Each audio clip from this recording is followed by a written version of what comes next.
I noticed when we were working together on Next Generation, I've noticed it. I saw it on Powers. I saw it when you directed me on Leverage. You communicate to actors in a way that not every director is able to. And it comes from your experience as an actor.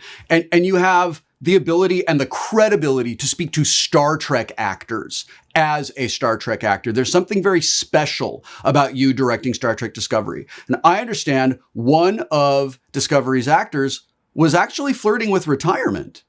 And you actually played a role in maybe altering that direction a little bit. This seems like a story that I think we would all really love to hear.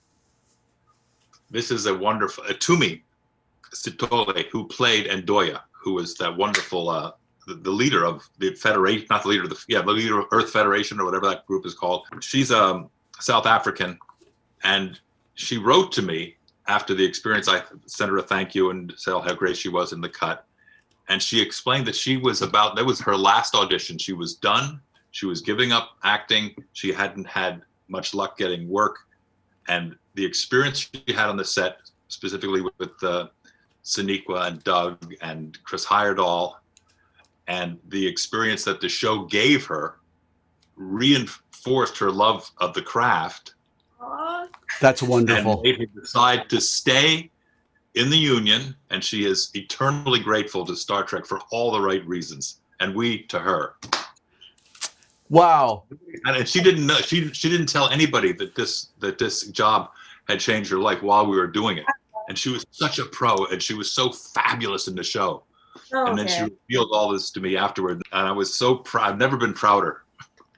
Wow. And you know, in casting her, and we wanted to mention her as well and give her a shout out, because in trying to portray this very changed Earth and sort of, slightly more sort of guarded Earth, it was so critical who we cast as the captain of the United Earth Defense.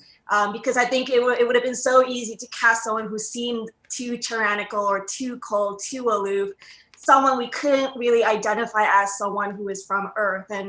And with Phumzile, it was just so, she had sort of guarded empathy, sort of just simmering just beneath her sort of, captain-ness of it all. And she had the vulnerability and needed to be authoritative when she had to be. And it was just a perfect piece of casting that we did. And she really made the episode work, I think. The casting worked because the writing worked. Let's be fair.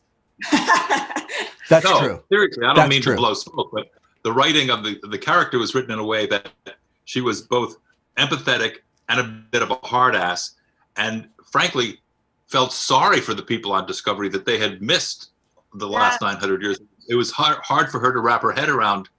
And I think in what she learned on our ship, I said, on Discovery, was that she could find room for forgiveness for Heyerdahl's character. And it was, they say if it ain't on the page, it ain't on the stage.